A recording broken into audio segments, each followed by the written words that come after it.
So we're just going to go and do 2b right now. It says determine the approximate values of the 6 trig ratios for 586 degrees.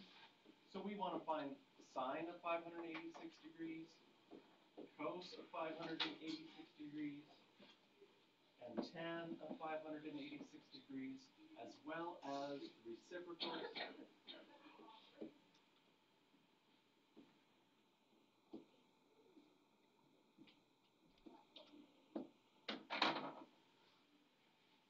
So take out your calculators.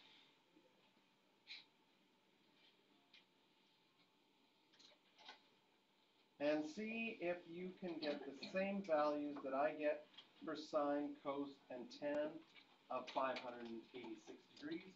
Read the question carefully. It says to the nearest thousandth, so that will be 3 decimal places.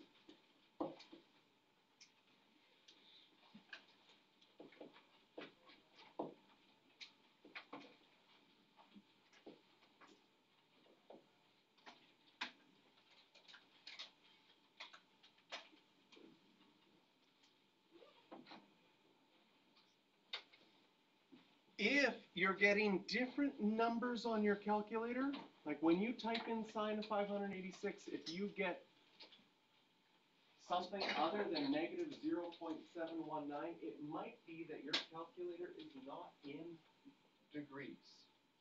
So we'll want to make sure that our calculators, because we're dealing in degrees here, that we write things in degrees.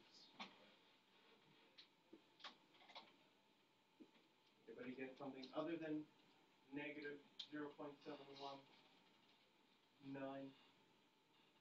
If you did, I can show you how to change your calculator from radians back to degrees, or vice versa.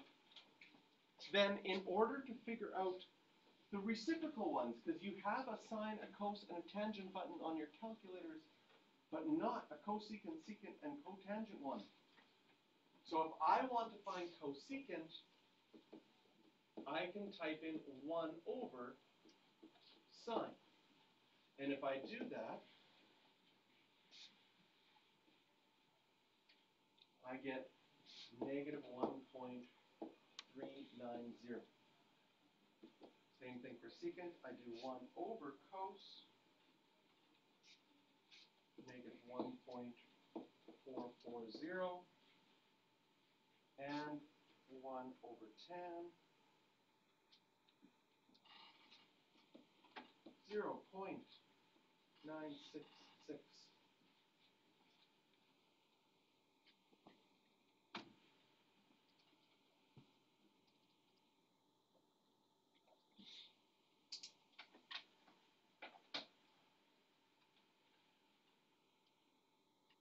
Couple of things to think about. For 586 degrees, if I asked you what quadrant that would be in, review of our quadrants.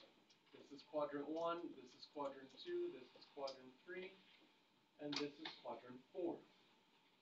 How could you figure out what quadrant 586 degrees is in?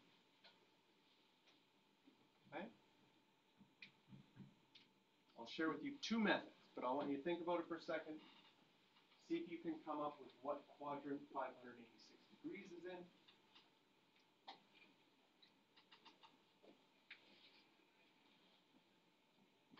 It's in quadrant 3.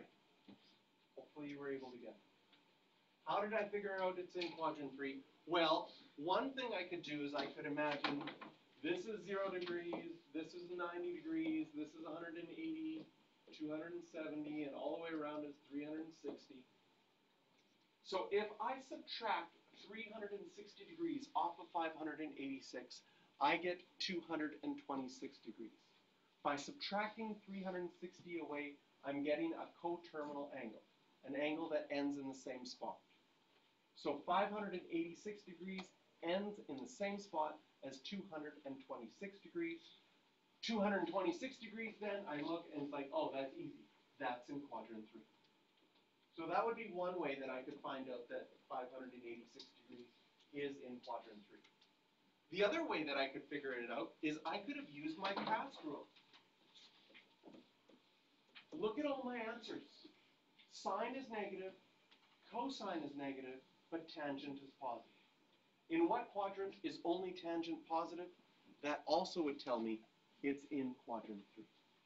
So 2 ways that we could determine that 586 degrees is in quadrant 3. Some other things I'd like you to notice is that if sine is negative, cosecant is negative. If cos is negative, secant is negative. If tangent's positive, cotangent is positive. So whatever sine, cos, or tan are, the reciprocal of them will be the same sign, because all you're doing is 1 over that. And if it was positive, 1 over a positive number stays positive. If it was negative, 1 over a negative number would become negative. All right, questions for this one are just 7b. Again, we will do 2a after our unit circle activity.